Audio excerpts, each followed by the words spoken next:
What's going on, everybody? Andy here, G4 Outdoors, and today we're going to be getting into some much needed TLC into the Triton bass boat.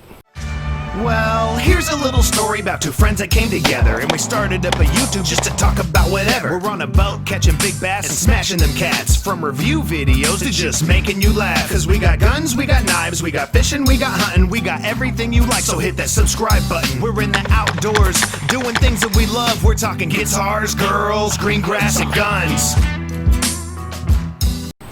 Alright guys, so let's start off by talking about this issue first. The other day I took my son out, and the base plate, from me being as fat as I am, broke on the boat from the years and years of me kind of leaning against it while I'm trolling, because I don't sit up here. I just use a bike seat like you see right there, and I just kind of rest against it. The boat's small, wakes make it an issue, and over the years this thing has taken a toll, and as you can see, it is broken. So I was able to find this part on Amazon. I went to the store and just bought this one before I got into it, because I figured it was just going to be your regular 7" by 7", but as you can see, it is not. So the holes don't match up, and what I don't want to do is drill all new holes in this, so I'll just wait for the new one to come, and I'm just going to put it right over the carpet. Obviously it won't all have all that glue on it, so that'll be easy, that'll be done. Bolts will line up. That's how a guy wants to do stuff. But yeah, I was really hoping that was just going to be able to fit on there without having to drill new holes, but didn't happen. So right now at the moment I'm just waiting on Randy from G4 Outdoors to get over here, and we're going to do some maintenance on the engine that has never been done as far as I'm aware of. So I got new plugs, I got gear oil for the lower end, and I also got a fuel filter. Hopefully that'll help this two-stroke be a little bit more proactive and not as finicky on idling like it has been, so we'll see. So let me give you guys a little background on this boat. This is a 2008 Triton. This is a VT16 tournament edition, so it's a 16 foot. It's right at 17 foot, like 1610 or whatever it is. Tournament edition, so it had what the electronics were cool back then. Obviously everything's been upgraded. But as far as boat maintenance, this used to be my uncle's boat, and it just kind of sat at the property down at Lake of the Ozarks. We didn't use it a ton, maybe just 5 times a year, if that. So the engine itself does not have a lot of hours on it, but at the same time, last time I opened up this cowl on the hood to replace the starter when I was having those starter issues, I noticed that there was still stock engine paint on the spark plugs. So since 2008, these spark plugs have never been changed, other things like that. So it's a good time just to do that maintenance. If you're taking ownership of a used boat, just go ahead and do all that stuff. Don't even ask questions. Hey, did you maintain this? The minute you take control of that boat, do these things. Change that lower gear oil. If it's a 2-stroke, just top it off. If it's a 4-stroke, change the oil. Spark plugs, fuel filters, fuel lines, something else I got to do. But the lines nobody has in stock, so I'm going to have to order that whenever that comes in. And all your other miscellaneous issues you're going to have. Just do the stuff. Don't take someone else's word for it. Just get it done. So yeah, that's kind of the backstory on this boat. It did a lot more sitting than it did fishing. So yeah, I use it a lot. The last 2 years I've used this thing a lot. So let's get into waiting on Randy to get here so we can start getting some of these issues done. And I'll see you guys then. And something else real quick, because I am on the topic of maintenance today. Me and Randy just rescued a family. Last time we were out fishing on the G4 Outdoors tracker, he was having issues with his starter, like I've had so many issues with the starter. And yeah, I didn't even do my video on the last one, so I'm gonna go ahead and put that in here as well. If you guys remember, I was having a ton of issues with the starter on this engine, and it ended up not even being the starter. What the problem was the connections at the battery terminals themselves were just old and corroded. So I was getting a pretty massive voltage drop from the battery to the engine itself. So when I had my old starter tested, he said it worked absolutely fine, and this may be the issue.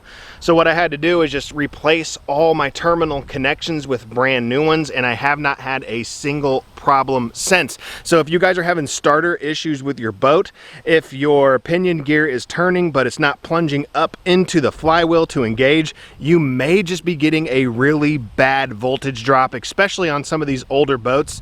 Check those wiring connections. It can save you a giant headache, because it caused me a pretty big headache not knowing that. And just to quickly continue elaborating, this is the starter. This is your little pinion gear. It'll spin and plunge up to engage the flywheel. You can hear it kind of connecting with it. If it's not shooting up, it still could probably be a starter issue, but at the same time, you could be getting a really big voltage drop, which is why it's not letting this starter perform the way it needs to. So if you are just getting this to spin, but it's not plunging up into the flywheel, check those wiring connections through the battery.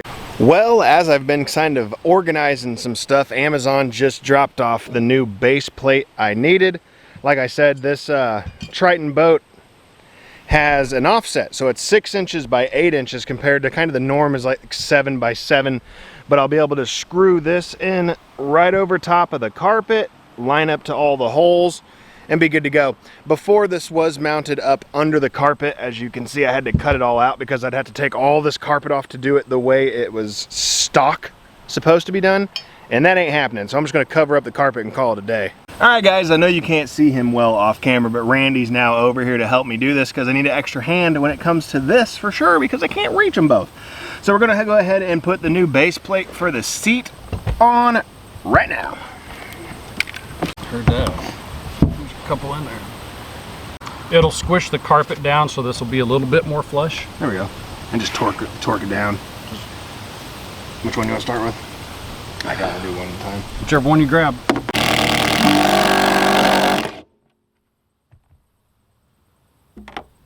Dude, I swear you need to quit using... What happened? You just need to quit using these impacts. Oh, I'll make it run to Feldman's real quick. Ugh. Stop using impacts.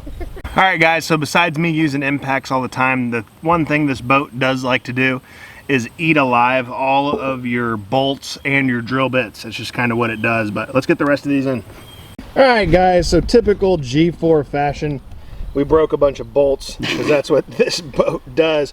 But we're all set up, and look, dude, carpet and everything tucks perfectly, and I got a new pedestal again, like I was saying earlier, and I really can't tell if you guys can hear me, but being a 16-foot bass boat, when you're on the trolling motor, you're definitely going to want something to rest against because those little wakes will knock you off. And now we are back in business. All right, guys, so that is all put back together. So let's move on to doing what we need to do to the engine. All right, guys, so first things first, we're gonna get in here and do these spark plugs. I don't even remember if I showed them earlier. I may have, but you can still see the stock paint around the outside of these. It's got a little bit off. That's from me messing with them earlier. What year is this? 2008. 2008, 12-year-old spark plugs. So it may need it. So we're gonna go ahead and do these spark plugs real quick. Something else I learned today, because I'm not a mechanic by any means, but spark plugs do matter. So don't just go up to O'Reilly's and go, hey, I need an NGKR spark plug, because the depth and everything to these spark plugs do matter. Gap, maybe not so much, but I will check the existing gap on these to kind of match it up with those ones. But yeah. And I did kind of crack these all. And as you can see, like I was talking in the video, you can see the stock paint from the motor on there. You know what the best part about this is, Randy? What? I'm probably going to get an extra 10, 12 horsepower out of this thing now. Minimum. So that's going to be exciting. I was thinking about turbocharging the lower end too once we got in there. You mean like the lower end? No, like the impeller, because I want this stream to shoot out about 30, 60, 40 feet, something like that, you know? Oh. 30, 60, 40, you know? And we did just look at these a second ago just to kind of eyeball. The gap is really similar. You may be one of those people that wants to go with, hey, if you're going to do one of these videos, go to the specs. I'll give you the specs right now. Go to google.com, type in Mercury 50 horse outboard 2008, your serial numbers, all that bull stuff, and you're going to find your specs you need, guys. You're welcome. I need some clip. Cut.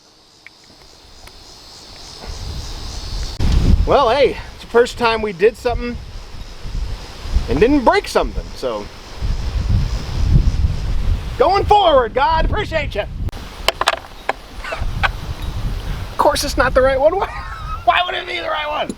All right, guys, so we got the spark plugs done. We're gonna go into this fuel filter, which I'm sure has never been done either. And to me, it looks like I just gotta take these bolts off for the oil reservoir. And do remember, this is a 2-stroke, not a 4-stroke. So if you are doing this stuff and just watching this video so you have some idiot who's also doing along with you on your maintenance stuff for your boat,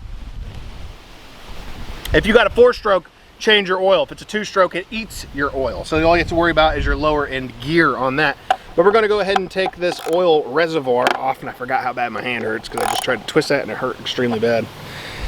Pop these two off, and hopefully I can get to what they would call a filtrate system of your fuel. It's unnecessarily long screw for what this is. So this fuel filter is just zip tied on.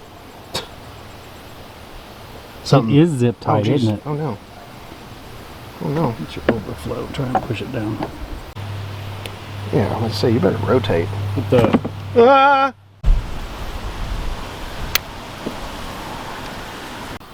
Hey, look, guys. we broke something else. Something else broke. So something else you do have to keep in mind, this boat is a 2008, so a lot of these old rubber fuel lines, especially when you're mixing rubber with plastic, they can get brittle over time. So we're going to have to run to the store, get some new of this, and no big deal. Quick fix.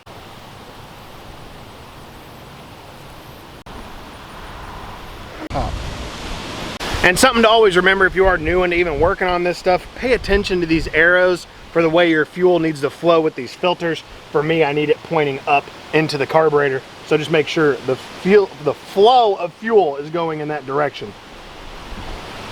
All right, guys, so we got the new lines ran and fuel filter in. As you can see, there's a little bit of a kink to it, but I just fired the boat up. I can actually fire it up again if you want me to. Might as well do that anyways. And yeah, you'll see it's getting plenty of fuel, no problem.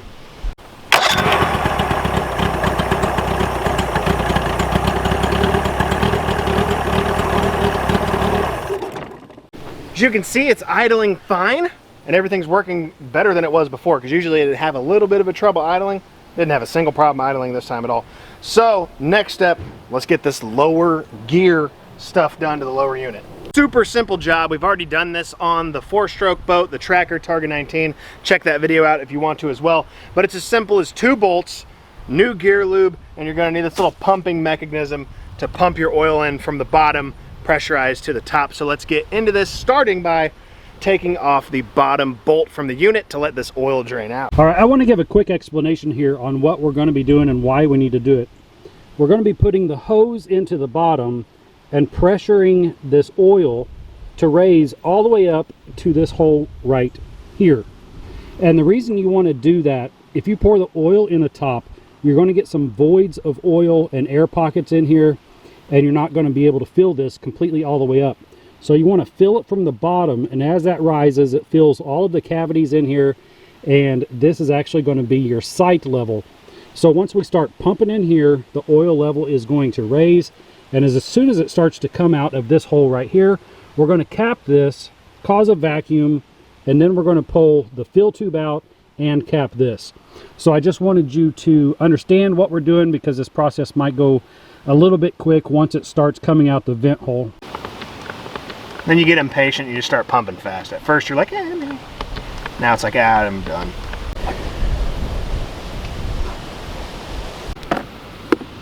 Oh yeah, even quicker. You gotta be quick on that bottom screw.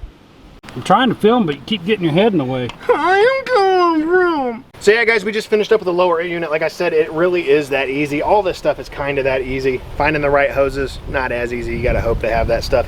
Spark plugs. New fuel filter, fuel lines throughout the engine, lower end done, boat pedestal for the seat up front, all that stuff done. Besides us kind of breaking a hose and breaking some bolts, all this stuff we could have done in less than an hour, but when it comes to breaking stuff, it just kind of is what happens. But thanks for hanging out with me today as we did maintenance on the 2008 Triton, getting the engine back in order. We definitely got to get rid of some of these lines and even probably clean out this gas tank coming eventually, who knows when. But thanks for hanging out with me today, guys. Next time you're going to see me is probably going to be on the lake, so get out there and find me. But don't act like you know me, because you don't know me. But don't act like you don't know my life story, because I guarantee what? I'm trying to buy you an apartment in Brownsville. But like I said, guys, thanks for hanging out today. Hit the subscribe button if you have not, because I appreciate that, and that's why you should do it, just because I appreciate it. Make sure you hit the like button, leave some comments down below. Let me know all the struggles and pains you've had with your used boat, and I guarantee I'll comment on it, because I've had those same issues. Guys, have fun, stay safe out there. We'll see you in the next one. Now, you're supposed to smack the camera when you leave a scene. I am? Yeah. Is always calling and I don't know what to do, and I haven't bought a crankbait since like 1992, but the bass are out there schooling and they're ready to attack, and I got all my favorite lures and they're loaded in my pack. All that stress that's in my body's always driving me insane. When I'm reeling in that buzzbait, it just seems to go away. Now you see, fishing ain't a habit, it's a passion in my soul. When I'm